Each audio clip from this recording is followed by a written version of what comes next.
Baik, teman-teman sekalian yang saya hormati, pada materi kali ini saya akan menjelaskan tentang analisis komparasi lembaga keuangan mikro atau LKM dalam penyaluran kredit mikro menurut preferensi usaha mikro di Kota Semarang. Ya, jadi judulnya bagaimana menganalisis untuk kemudian membandingkan LKM ya dalam penyaluran kredit mikro menurut preferensi ya usaha mikro di Kota Semarang. Tulisan ini diteliti oleh Ahmad Hendra Setiawan pada Fakultas Ekonomika dan Bisnis Universitas Diponegoro Semarang. Kemudian telah dipublikasikan pada jurnal volume 14 nomor 1 Maret 2017 pada jurnal JDEB, oke. Volume 14 nomor 1 tahun 2017. Pada jurnal Dinamika Ekonomi dan Bisnis. Unisnu Jepara. Baik. Saya bacakan dulu abstrak dari penelitian. Keberadaan lembaga keuangan mikro tidak lepas dari perkembangan usaha mikro. Nah, jadi memang mereka saling ketergantungan satu sama lain, di mana lembaga keuangan mikro memberikan kesempatan untuk usaha mikro maju dan berkembang melalui penyaluran dana yang digunakan untuk aktivitas usaha mikro itu bisa maju dan berkembang ya untuk aktivitas dan untuk produktivitas usaha mikro agar bisa mengembangkan usahanya menjadi jauh lebih besar lagi ya, menjadi jauh lebih bervariasi lagi produk yang dihasilkan ya, menjadi jauh lebih berkualitas lagi dan memiliki nilai mutu yang bisa bersaing. Keterbatasan akses sumber pembiayaan yang dihadapi oleh usaha mikro disebabkan bahwa mereka bergantung pada sumber pembiayaan informal. Nah, ini sudah menjadi hal yang umum terjadi di mana mereka sulit untuk bisa memenuhi persyaratan yang disyaratkan oleh lembaga keuangan mikro formal. Karena persyaratan yang sangat banyak, termasuklah kolateral atau jaminan, persyaratan laporan keuangan yang harus rapi, usaha yang harus jelas, dan target, ya, target jangka panjang yang memang harus tercatat. Nah, mereka umumnya tidak bisa memenuhi persyaratan tersebut, ya, sehingga mereka lebih memilih untuk menggunakan pembiayaan dari sektor informal yang memang sering kita ketahui bahwa memiliki bunga yang besar, ya, memiliki bunga yang tinggi. Nah, itu memang harus hati-hati. Usaha mikro hanya memperoleh 22,14% modal kerja dari lembaga keuangan mikro formal. Nah, jadi di Kota Semarang itu yang telah menggunakan pembiayaan sektor formal itu hanya 22,14% saja ya. Jadi usaha mikro yang telah menggunakan sektor formal itu sebesar 22,14% saja. Selebihnya sektor informal berarti. Penelitian ini bertujuan untuk menganalisis perbandingan antara kredit mikro yang disalurkan oleh LKM seperti KSP. Apa itu KSP? Koperasi Simpan Pinjam. Ya. USP, Unit Simpan Pinjam, BPR, Bank, Perkreditan Rakyat, dan BMT. Ya. Dan BMT. Baitul Mal ya. Kemudian dan preferensi kredit mikro usaha di Kota Semarang. Nah, jadi sama-sama ya kita akan mempelajari tentang LKM yang di dalamnya terdiri dari KSP atau USP, BPR, dan BMT. Baik. keberadaan lembaga keuangan mikro tidak lepas dari perkembangan usaha mikro.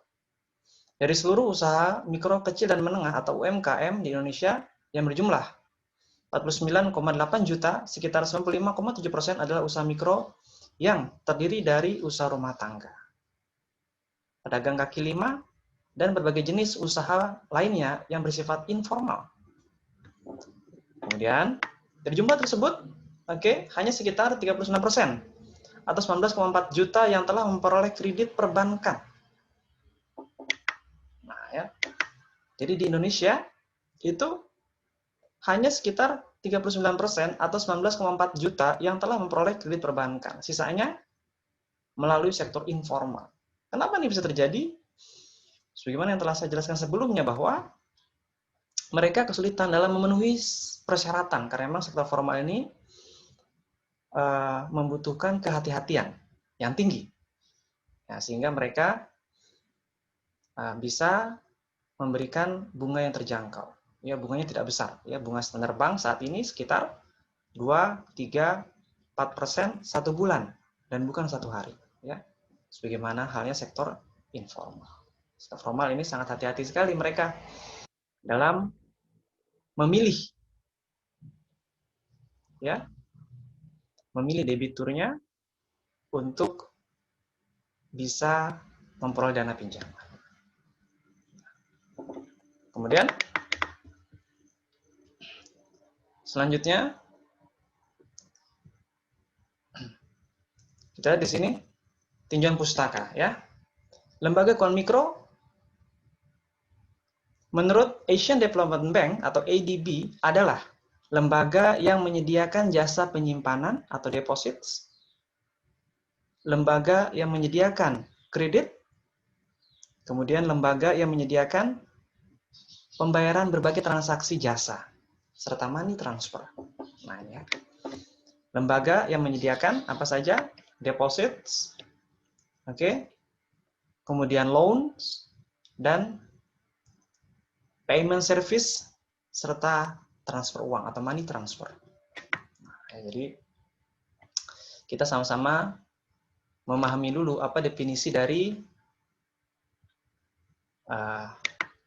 lembaga keuangan mikro, ya, menurut ADB, ya, menurut Asian Development Bank.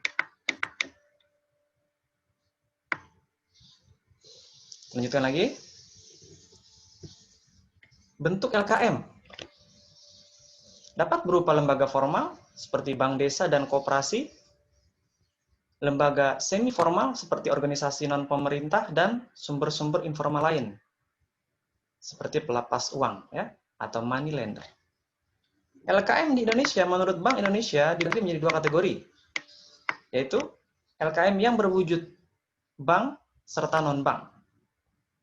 LKM yang berwujud bank adalah BRI Unit Desa, BPR, BKD. Ya, selanjutnya yang bersifat non-bank adalah KSP, Koperasi Simpan Pinjam, USP, Unit Simpan Pinjam, Lembaga Dana Kredit Pedesaan atau LDKP, dan Baitul Mal Watan Mil, ya, BMT, Baitul Mal Watan Mil. Itu termasuk LSM, Lembaga Swadaya Masyarakat, Arisan, Pola Pembiayaan ASA, Kelompok Swadaya Masyarakat, ya, KSM, CU, juga termasuk lembaga keuangan mikro pada sektor formal, ya. Jenis LKM lebih banyak didominasi oleh unit simpan pinjam atau USP.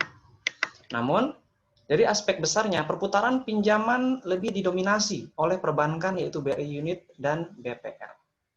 Jadi sini dikatakan bahwa LKM lebih banyak didominasi oleh unit simpan pinjam, ya, lembaga keuangan mikro, pemasukannya sebagian besar diperoleh dari unit simpan pinjam, di mana ketika anggota menyimpan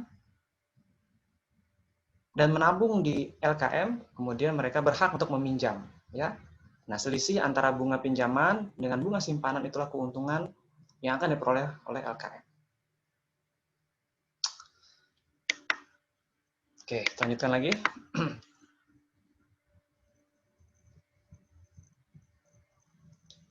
Menurut Sutrisno pada tahun 2002, lembaga perkreditan mikro di Indonesia pada dasarnya ada dua kelompok besar.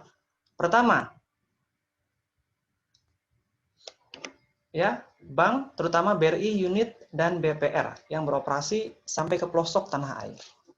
Jadi Sutrisno 2002, lembaga perkreditan mikro di Indonesia pada dasarnya ada dua kelompok besar, yaitu bank utamanya BRI unit dan BPR. Ya. Bank utamanya BRI unit dan BPR yang beroperasi sampai ke pelosok tanah air. Dan kelompok yang kedua adalah, kita lihat,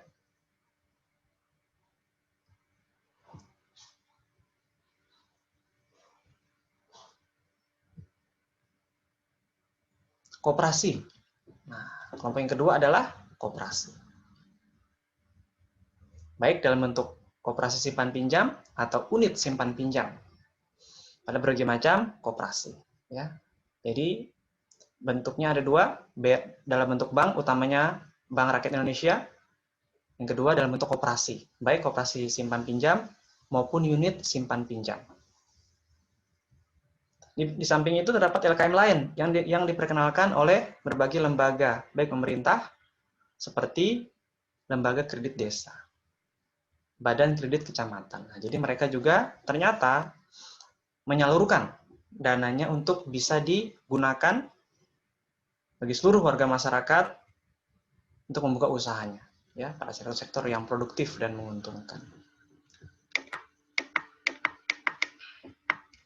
Ya, jadi berbagai lembaga tersebut, ya, termasuklah di dalamnya lembaga kredit desa atau LKD dan badan kredit kecamatan atau BKK.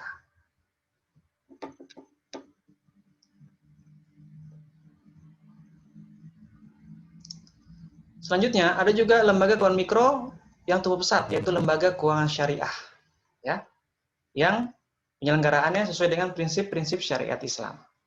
Seperti tadi yang saya sampaikan, yaitu BMT, ya, Baitul Mal Watan Mil, ya, Baitul Mal Watan Mil. Nah, jadi di sini dikatakan lembaga keuangan syariah terdiri dari bank khusus, ya, contoh bank muamalat dan bank lain seperti BPR syariah. Sedangkan yang berbentuk bukan bank, yaitu Baitul Mal Watan Mil atau BMT, yang dibina oleh Pusat Inkubasi Bisnis Usaha Kecil. Dan BMT ini dikembangkan oleh Baitul Mal Muhammadiyah dan Koperasi Syirkah, ya, Koperasi Syirkah Muawanah. Nah, ini juga termasuk lembaga formal yang menyalurkan pinjamannya kepada masyarakat.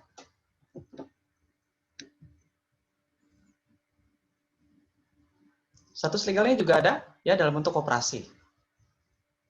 Namun tidak jarang masih dalam pembinaan yayasan atau sama sekali tidak terkait dengan institusi pengembang. Nah, itu, ya, bentuk-bentuk lembaga keuangan mikro yang dijelaskan dalam penelitian ini.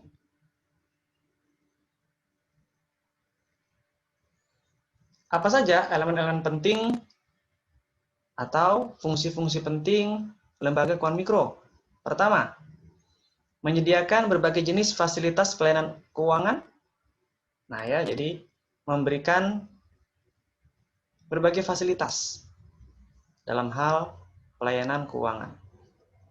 Keuangan mikro dalam pengalaman masyarakat tradisional Indonesia seperti lumbung desa, lumbung pitih nagari, dan sebagainya menyediakan pelayanan keuangan beragam seperti tabungan, pinjaman, pembayaran, deposito, ya, dan asuransi. Kedua, melayani rakyat miskin.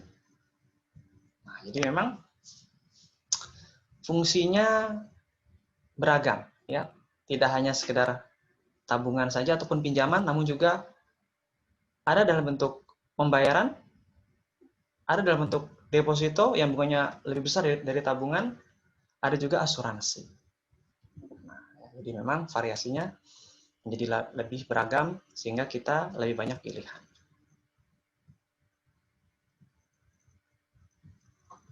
Nah, itu, ya, saya kira demikian dulu penjelasan singkat tentang lembaga keuangan mikro. Terima kasih, semoga bermanfaat.